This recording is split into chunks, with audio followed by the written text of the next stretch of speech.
Alrighty folks, it's been a while since I've actually done any knife work in the shop.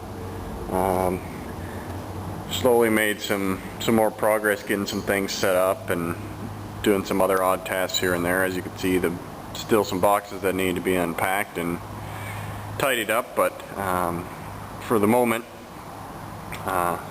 this is where things are in the shop. My next big project is to start insulating it. Winter will be setting in soon, and I'm going to put a propane unit heater out here to heat it during the winter.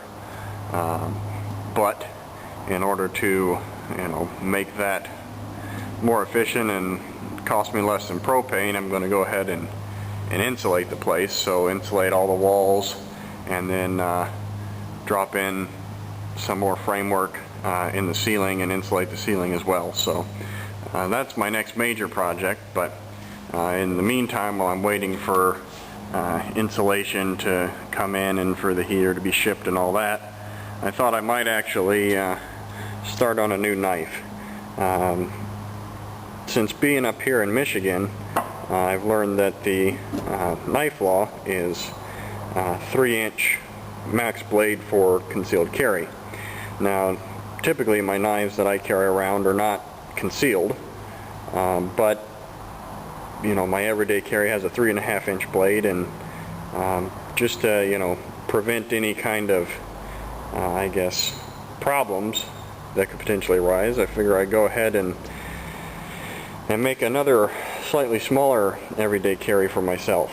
I had this piece of feathered jelly roll Damascus that I did a long while ago. It didn't quite turn out the way I wanted it to, but I figure it will make a pretty decent blade for an everyday carry. So I'm going to go ahead and transform this piece of pattern welded steel into a rough forged blade today, and go about turning it into a knife, and I'll be filming the process as I go. So probably won't be as in-depth or as detailed as a complete tutorial, but it'll at least give a decent overview of the process and some of the techniques involved in turning a piece of steel, Damascus or otherwise, into a usable knife.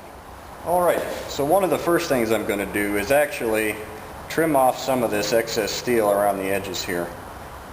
This is not something I typically do when I'm forging a knife, but in this case, just to help the pattern along and prevent some of this excess distorted pattern from being forged into the blade and kind of messing up the pattern, I'm just going to trim this off ahead of time before I start forging. Additionally, by having that kind of pre-trimmed off, it's going to make forging the blade go a little bit quicker, but like I said, that's not something I typically do, but in this case, just for the sake of the pattern, I'm going to go ahead and trim this off.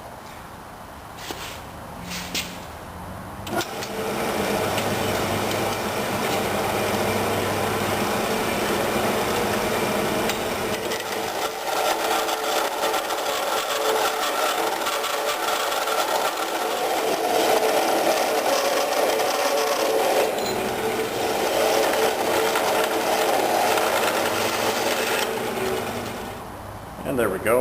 I have it roughed out. I'll take it over to the grinder real quick and knock off some of these sharp corners and build a handle onto it, and we'll start forging.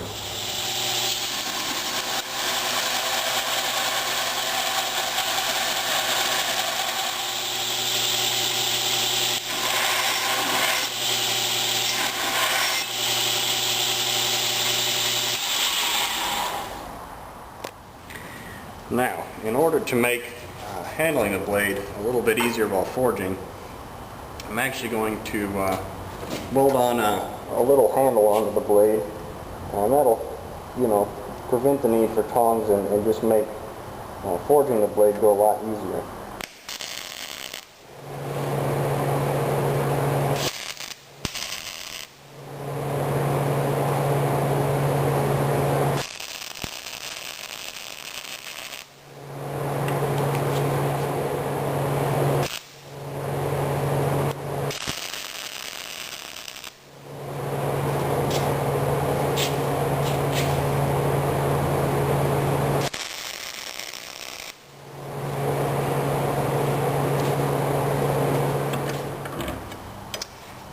There we go. Alrighty then, go ahead and start up the forge.